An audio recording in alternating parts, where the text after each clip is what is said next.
Bom, no vídeo anterior eu parei no passo 1, né? Eu estava tentando entender um pouquinho mais a respeito do passo 2, 3 e 4 para poder gravar esse vídeo. No entanto, eu não consegui absorver muita coisa. Então, no passo 2, o que, que o autor fala? Que ele corrige o detector em 2θ 001. O que, que seria corrigir o detector em 2θ 001? Isso aí eu não entendi. Mas eu talvez possa ser posicionar o detector de forma a, quando a radiação incidir nos picos referentes aos planos 001, não ocorra a interferência construtiva, né? Porque a interferência construtiva, a soma dos máximos das ondas é que vai me dar vão formar os picos referentes às minhas estruturas cristalinas.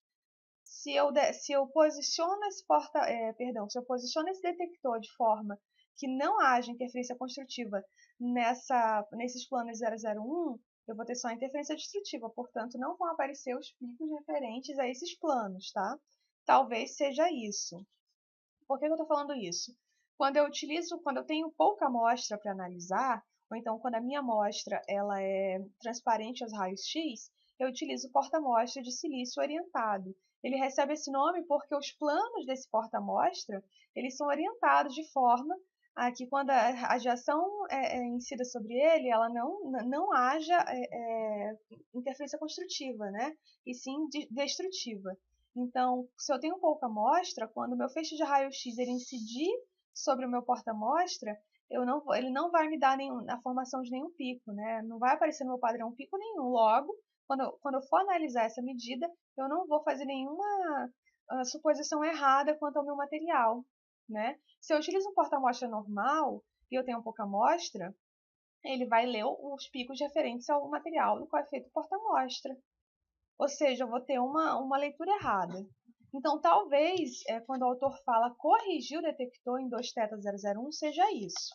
Então, depois que ele corrige esse detector, ele faz uma varredura ômega, que eu não sei o que quer dizer. Né? Tudo tem a ver com os ângulos, né?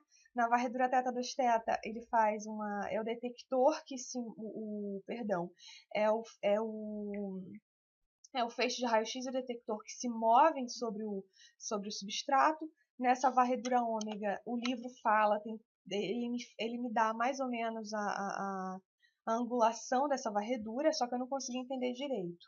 Eu sei que após essa varredura ômega, ele vai obter também picos de intensidade, né? Picos máximos de intensidade.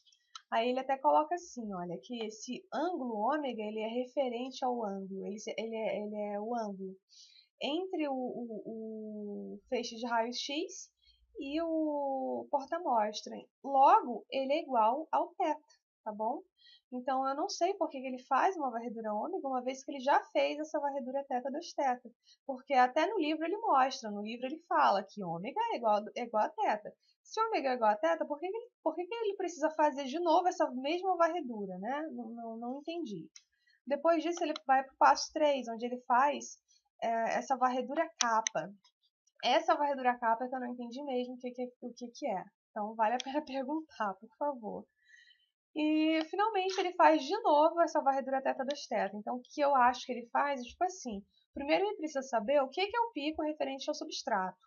Depois ele faz uma varredura para saber o que é com o filme, né, com o filme em cima do substrato, aí ele consegue saber, né, só de olhar o que é pico referente ao substrato, o que é pico referente ao porta-amostra. Fica uma pequena dúvida. Olha só, o livro ele me fala aqui, ele me diz que os picos menos intensos eles vão ser referentes ao filme e os mais intensos vão ser referentes ao porta-amostra. O que a teoria, né, de absorção dos raios-x me diz é o seguinte, que essa intensidade do pico ela vai diminuir à medida que aumenta a espessura do material a ser analisado. Pelas imagens do livro, dá a entender que o substrato ele é mais espesso do que a camada de filme. Tá?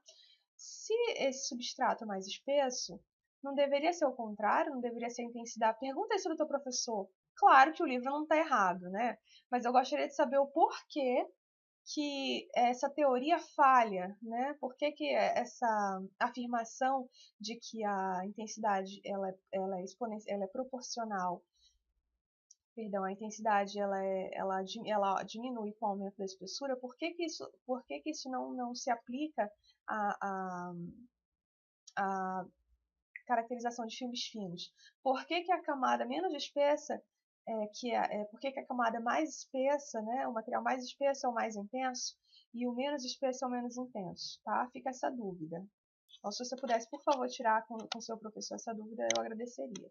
Lembrando que tudo isso que eu falei, né, todas essas dúvidas que eu introduzi em vez de sanar, são referentes à varredura out of plane, tá bom? A varredura em plane, ela tem uma geometria que, para mim, soa um pouco mais complexa, porque eu nunca trabalhei com esse tipo de geometria. Sempre trabalhei com a geometria Bragg-Brentano, feixe de raio-x incidindo de forma perpendicular aos planos, ok?